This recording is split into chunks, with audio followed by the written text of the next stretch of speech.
If a Jew become rich, it's a very bad sign. Most of the time it's bad for him. I'll tell you why. The Torah said in Parashat Vayetchanan, Ani Elkanah, I am a strict God, Meshalem larasha el panav la'avido.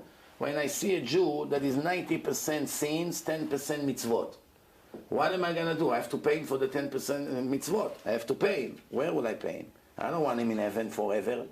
So I have to pay him in this world. So I have to give him many millions of dollars. Another 10 million, another 5 million, another 2 million. I'm paying him in this world. Why I pay him so much? Because I don't want anything to do with him once he died. I don't want him with me. So I'm paying him la'avido. Meshalem la'rasha. Pay the reward to the rasha in order for him to get rid of him. Lo a'acher leshalem lo. I will not delay the payment of the wicked person. I will pay him right away, that I don't have anything to do with him later.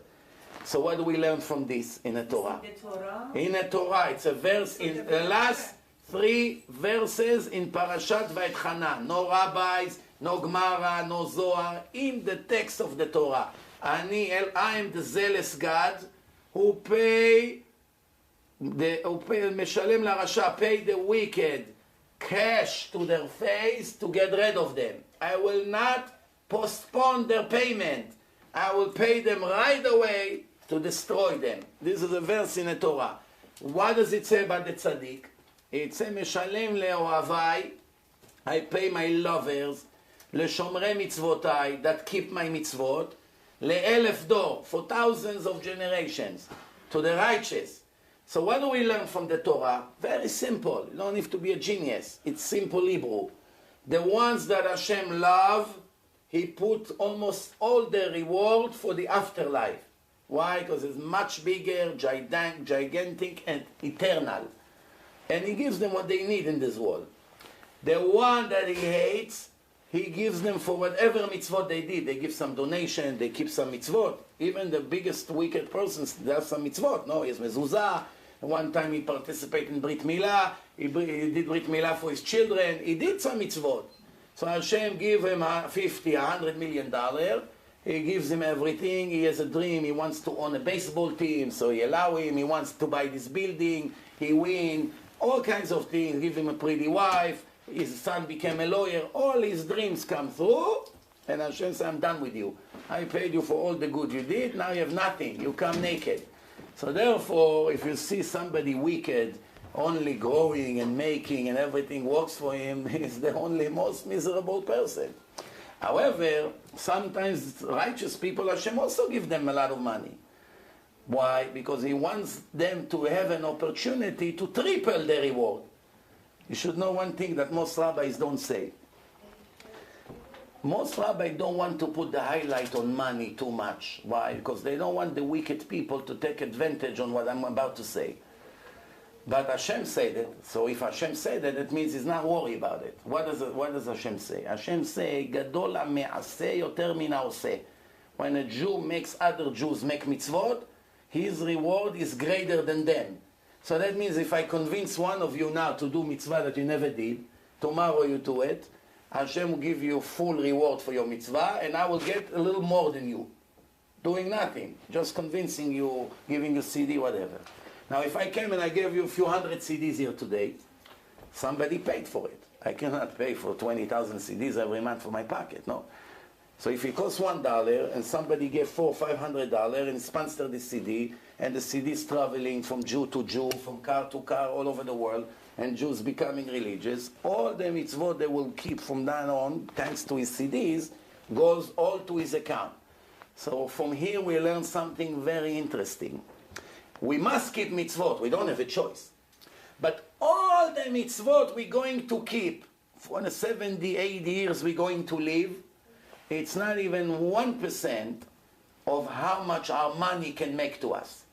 So in other words, if you see a modern Orthodox person that keep very, very, it's not strict. Shabbat, barely. Kosher, barely. Torah, barely. But he gives tons of tzedakah, he can make more mitzvot than the biggest holy rabbi that you know in the world. He comes in Shamayim, is in a higher level. Why? He gave millions of dollars, and his money made thousands of Jews religious. Since they made billions of mitzvot for him, he is better than the chief rabbi of Israel.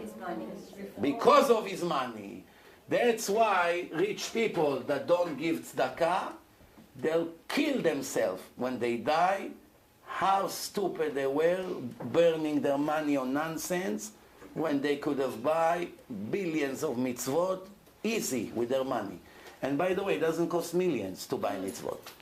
A person can make from thousands of dollars that he gives, he can make millions of mitzvot every month to his account. Remember this. If a person sponsors 1,000 CDs and he goes to 1,000 Jews and each one of them would hear 30 hours of lecture, $1,000. Most people here make it in a day or in an hour.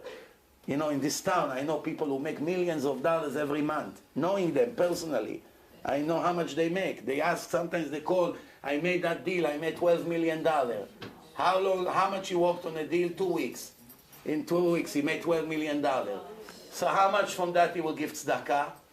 $1,800. Wow. That's what happened. Why not 5-6 million? 1,800 he will give. Why? Because he's not clever. If he makes so much money, he should have given more than half of his money to make more and more and more. One day he died, he has more mitzvot than Moshe Rabbeinu. Why? Even Moshe could not make thousands of people religious like this. In his time, everyone was religious. He only taught them Torah.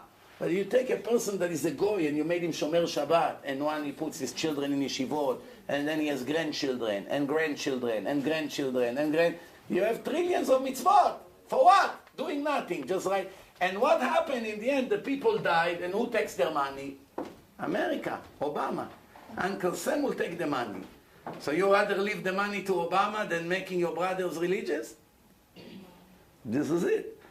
So this is an example how a person can have the opportunity, but he missed the opportunity either from stupidity, or from Yetzer Hara, or from just not thinking. Thank you very much for staying so long. It turned into a marathon. We'll see you again, I have a feeling.